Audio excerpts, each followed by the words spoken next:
ಈ ಥರ ಇದನ್ನು ಮಿಕ್ಸ್ ಮಾಡಿ ಚೆನ್ನಾಗಿ ಕುದಿಲಿಕ್ಕೆ ಬಿಡಿ.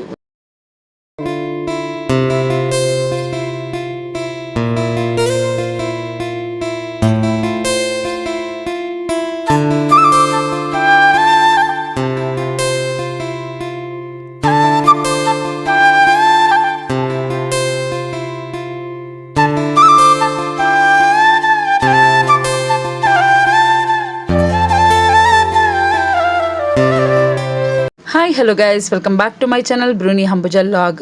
ನಾನು ನಿಮಗೆ ರಾಜ್ಮಾ ಕಾಳು ಅಥವಾ ಡಬಲ್ ಬೀನ್ಸ್ ಕಾಳಲ್ಲಿ ಸಾಂಬಾರು ಹೇಗೆ ಮಾಡೋದಂತ ಹೇಳ್ಕೊಡ್ತಾ ಇದ್ದೀನಿ. ಸ್ವಲ್ಪ ಕಾಯಿ, ಹಾಗೆ ಒಂದು ಈರುಳ್ಳಿ, ಸ್ವಲ್ಪ ಕೊತ್ತಂಬರಿ ಸೊಪ್ಪು, ಸ್ವಲ್ಪ ಹೆಣಕು, ಹಸಿ ಶುಂಠಿ, ಹಾಗೆ ಒಂದು ಬೆಳ್ಳುಳ್ಳಿನ ಹಾಕ್ಕೊಂಡು ಅದಕ್ಕೆ 1.5 ಚಮಚ ಅಚ್ಕಾರದ ಪುಡಿ ಹಾಗೂ 2 ಸ್ಪೂನ್ ಸಂಬಾರ ಪೌಡರ್ನ ಹಾಕೊಬೇಕಾಗತ್ತೆ. ನಾವು ಇದಕ್ಕೆ 2ರಿಂದ 3 ಚಕ್ಕೆ ಲವಂಗ ಹಾಗೂ ಸ್ವಲ್ಪ ಕಡಲೆನ ನಾವು ಹಾಕೊಬೇಕಾಗತ್ತೆ. ಅಂದರೆ ಟೇಸ್ಟ್ಗೂ ಕೂಡ ಚೆನ್ನಾಗಿರುತ್ತೆ, ಹಾಗೆ ಸಾಂಬಾರು ತಿಕ್ಕಾಗಿ ಆಗುತ್ತೆ.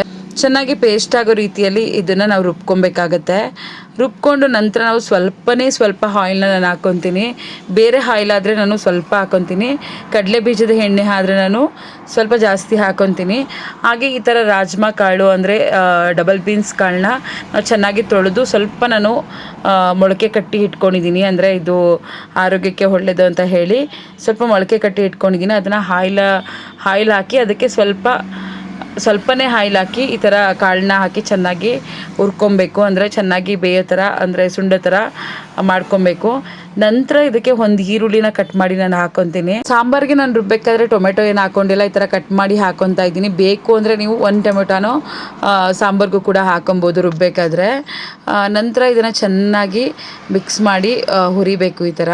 ಯಾಕೆಂದರೆ ಈರುಳ್ಳಿ ಟೊಮೆಟೊ ಎಲ್ಲ ಸುಂಡೋ ಥರ ನಾವು ಸ್ವಲ್ಪ ಹುರಿಬೇಕಾಗತ್ತೆ.